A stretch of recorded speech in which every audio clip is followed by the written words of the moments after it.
What happens when a city girl sent as a cruel prank meets a cowboy who hasn't spoken in 10 years? The moment he placed his coat on her shoulders, everything changed forever, and what she discovered about his silence will shatter your heart into a million pieces. If you want stories that restore your faith in humanity and leave you breathless, subscribe to this channel and hit that notification bell because you won't believe how this ends.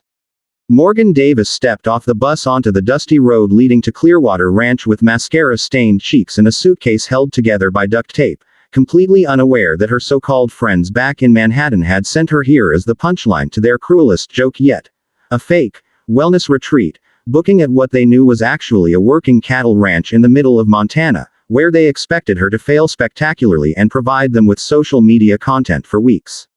She was a corporate lawyer who wore Louboutins to grocery stores and had once called the police because she heard a cricket in her apartment, so when the ranch foreman took one look at her white designer pantsuit and simply pointed toward the stables without a word, she knew she'd made a terrible mistake, but pride wouldn't let her call those backstabbing friends for help, so she grabbed her suitcase and started walking toward what looked like her own personal nightmare. The ranch was brutal in its honesty. No spa, no yoga pavilion, no green juice bar. Just endless fences, cattle with cold eyes, and ranch hands who looked at her like she was an alien. But it was the silent cowboy who caught her attention that first evening, a tall man with storm-gray eyes who stood apart from the others, watching the sunset with an expression so profoundly sad it made her chest ache. His name was James Thornhill, the other ranch hands told her in hushed voices, and he hadn't spoken a single word in 10 years, not since the night his wife and daughter died in a fire that consumed their home while he was out tracking a lost calf, and some said the guilt had stolen his voice while others whispered that he'd made a vow of silence until he could understand why God had taken everything from him. Morgan tried to avoid him because his grief felt too heavy, too real, too much like the emotions she'd spent years burying beneath designer clothes and 14-hour workdays. But on her third night, when a sudden mountain storm rolled in with violent wind and temperatures that dropped 40 degrees in minutes, she found herself stranded near the north pasture, soaked through and shaking so hard her teeth rattled, and that's when he appeared through the rain like a ghost. James, the silent cowboy, who without hesitation removed his heavy canvas coat and placed it on her shoulders with hands so gentle it made her want to cry, then guided her back to the ranch house through the storm without expecting anything in return, not even a thank you. The coat smelled like leather and wood smoke and something indefinably safe, and Morgan clutched it around herself like armor, feeling something crack open inside her chest, some wall she'd built so carefully over the years after her own losses. A mother who'd abandoned her at 7, a father who'd drunk himself to death when she was 16, a string of failed relationships with men who only wanted her when she was perfect and polished and emotionally unavailable. She started watching James after that night, noticing things others missed. How he left food for the barn cats, how he spent his lunch breaks carving small wooden animals that he gave to the ranch owner's children, how his eyes followed her with a concern that felt protective rather than intrusive, and she began to wonder what kind of man goes silent for a decade and somehow becomes more eloquent in his silence than most people or with 1,000 words. Morgan stopped wearing her designer clothes and started actually working, mucking stalls, mending fences, learning to ride despite her terror of horses. And every evening she'd find small things left for her. A pair of work gloves that actually fit, a thermos of hot coffee on cold mornings, wildflowers placed on her bunkhouse steps, and she knew they came from James even though he never acknowledged it, never asked for recognition, never broke his silence.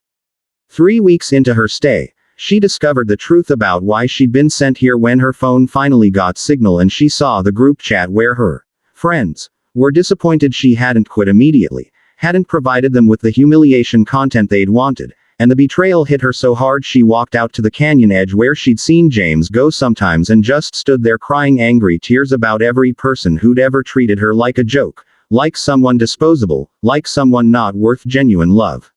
She didn't hear him approach, but suddenly James was there, and he did something unexpected. He opened his arms, a simple gesture, an invitation without pressure, and Morgan collapsed into him and sobbed against his chest while he held her with a steadiness that said, "You're safe here, you matter here, you're not a joke to me," and in that moment she understood that silence could be its own language, more honest than any words she'd heard in years. That night at dinner, Morgan announced she wasn't leaving at the end of the month, that she was quitting her law firm and staying at the ranch, and the owner's wife, A kind woman named Sarah smiled knowingly and later told Morgan the rest of James's story. How he'd blamed himself for his family's death for years, how he'd stopped speaking because he felt he didn't deserve to express joy or pain or anything at all, but mostly how Sarah had been praying for something or someone to remind James that his life still had purpose, that he was still worthy of connection and maybe even love.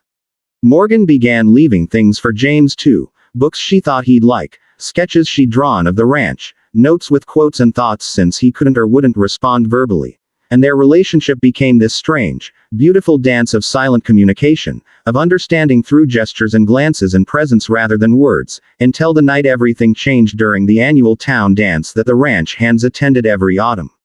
Morgan wore a simple blue dress, nothing like her Manhattan wardrobe, and when James saw her his expression cracked open with something that looked like awe mixed with terror, and then he did something shocking. He extended his hand, asking her to dance, and as they moved together under the stars with fiddle music playing, he leaned close to her ear and she felt his chest move like he was trying to speak, struggling against a decade of self-imposed silence, and finally,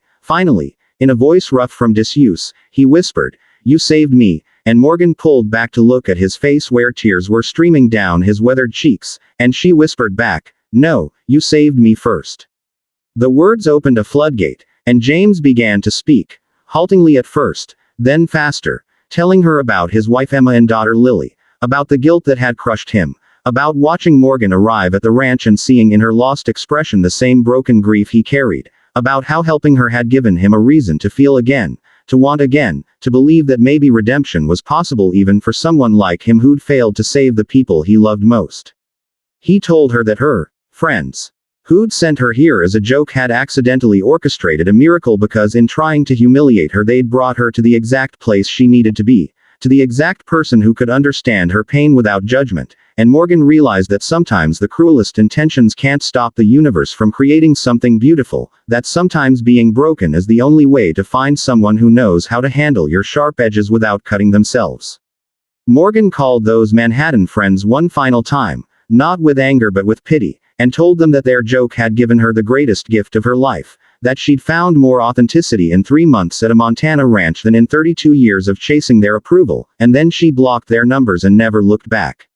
6 months later, on a spring morning when the meadows exploded with wildflowers, James took Morgan to a hill overlooking the ranch and spoke his longest speech since regaining his voice. He told her about the wooden box he'd carved over winter, about the 2 rings inside it that had belonged to his grandmother, about how he never thought he'd want to offer one to anyone again until a broken city girl showed up in a white pantsuit and taught him that love isn't about replacing what you lost but about having the courage to build something new from your scars.